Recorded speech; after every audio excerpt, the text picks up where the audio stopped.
आज देख सकते हैं विराट जी गिर गए और कुणाली इसको सुगरा रहा है। कुणाली है सुगरा रहा है इसे, मतलब लग गया है पैर में चोट और ये रो रहा है, रोने लग गया है और कुणाली से छुपा रहा है क्योंकि कुणाली तुम मारे हो क्या? कैसे लगा? रोने लगा है भाई। कुछ नहीं होगा उठ जाओ। ये आउट था और ये मार दिया।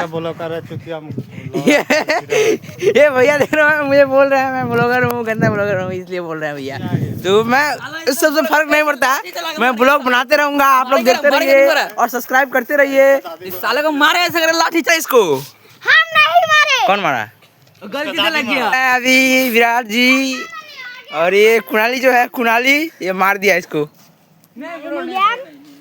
मर्द को दर्द नहीं होता है, समझा कि नहीं? चलो फिर सॉरी बोलो, सॉरी बोलो, जाओ सॉरी बोलो। हाँ सॉरी बोलो, हाँ विराट को सॉरी बोलो। हाँ ठीक है, चलो खेलो, अपना आईडी उठा लो।